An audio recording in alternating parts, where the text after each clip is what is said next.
Welcome back everyone. What a game and what a series. It might have taken a bit longer than they wanted it to, but the Lakers were able to pull it out. And with it, they will now be headed back to the Western Conference Finals for the first time since the NBA bubble, where they will once again be matched up with the Denver Nuggets. Before we get too far ahead of ourselves here though, there is plenty to like about this game tonight. They did not have one guy alone who carried them, it was really a collective group effort. And the way they look tonight is exactly why I preach depth over having a big three. You never know who will hurt you on their team. I mean, you expect LeBron and Anthony Davis to hurt you, but they have a plethora of role players who can do it too. Again, tonight happened to be a combination for them, but D'Angelo Russell and Austin Reeves were the prominent ones, scoring 19 and 23 points respectively. They were definitely not afraid of the bright lights, and that is a very good sign for their team moving forward. When LeBron and Anthony Davis are healthy and playing at a high level, and then their role players are cooking like this too, they can really beat anybody. And speaking of LeBron and Anthony Davis, they look like the 2020 versions of themselves tonight. LeBron at his best and most efficient game of the playoffs so far, and then Anthony Davis continued to be dominant. I've said it before and I likely will again, but we cannot evaluate Anthony Davis off points alone. I mean, I have never seen Golden State try so hard to remove a guy on defense. They tried everything they could to avoid him, and really on both ends of the court too. Specifically when referring to his defense though, the guy was an absolute game wrecker. And it's no wonder they finished tonight with a team high plus 31 rating. He really is the engine that makes them go, and they will need him to do it again against Denver. However, we cannot forget to give Darvin Ham credit too. He's definitely taken a lot of criticism, but in my opinion, he's actually done a very good job lately. Now, he might not be the best in-game adjuster quite yet, but Darvin Ham has done a terrific job on a game-by-game basis, and that's really all you can ask for from a rookie head coach. No matter what way you want to look at it though, the Lakers are really clicking on all levels. They are looking elite defensively, have LeBron and Anthony Davis looking like their prime selves again, and all around are getting great team production.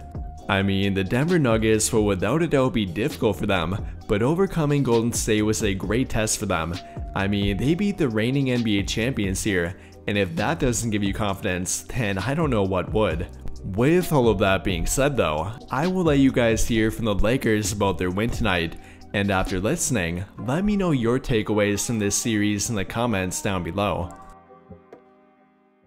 You've kind of hung your hat on defense with this team all season long. How did you feel like tonight was an example of that? And do you feel like that's the main thing that got you to where you want to go getting out of the series? Totally. A great defense is the best offense.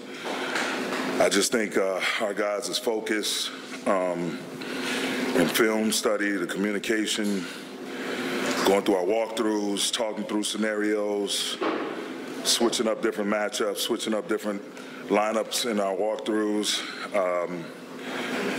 I think it all helps. I think everybody, working really hard to be on the same page, make sure we're on the same page. Each and every individual, each and every coach. It's just a hell of a job by everybody. And kudos to Golden State, man. It was a hell of a series. They're defending champs multiple times over for a reason.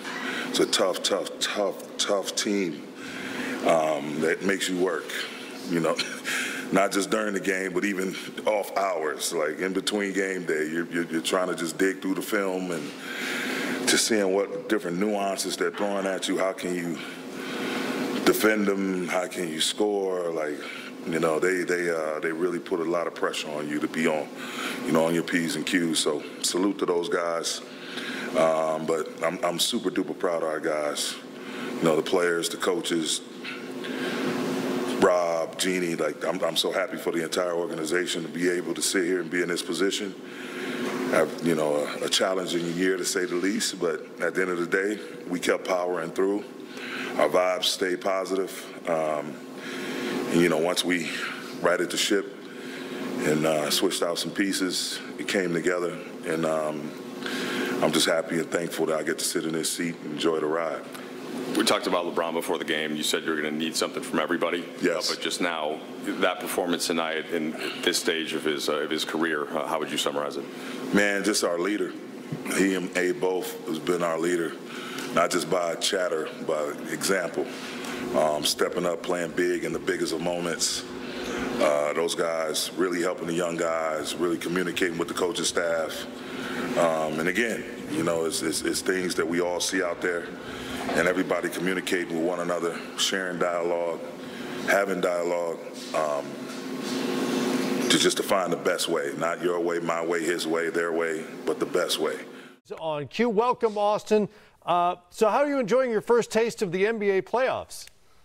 Man, I love it. I was telling Brian, it was last series, that this is the most fun I've had playing basketball in my whole life. You know, the stakes are really high, and this is what you really live for. Austin, just talk about just going out there tonight, playing in this atmosphere, and talk to me about what was different from last game to this game, because it seems like you guys came out with a different energy. Was something said? Was it just the moment of how big this game was? Talk to me about that.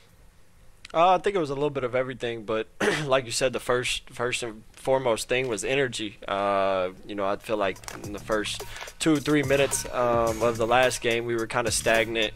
Really weren't, you know, getting back in transition, and just in the second half and then to start the third was kind of the same thing. So it was really more so about energy and then really just locking into, you know, schemes and stuff like that. Yeah, Austin, talking about those schemes, how has Darvin Ham put you guys in the right defensive mindset to be able to take one, you know, arguably the best backcourt shooter we've ever seen and take him out their game in this closeout game tonight? I mean, the coaching staff and all did a great job of, you know, changing up, playing that chess match against, you know, arguably one of the best coaches in the league, and their staff as well. So every day, you know, we had to lock into something new, to tweak something or something like that. But at the end of the day, like I said, it's really all about energy and effort. And, you know, from the gate tonight, I felt like there was that little bit of urgency that, you know, we lacked in the last game. But shout out to our coaching staff, because they had everything down to a T. Hey, D'Angelo, it's been a pretty steady rise since you came to the team, along with the other acquisitions at the deadline.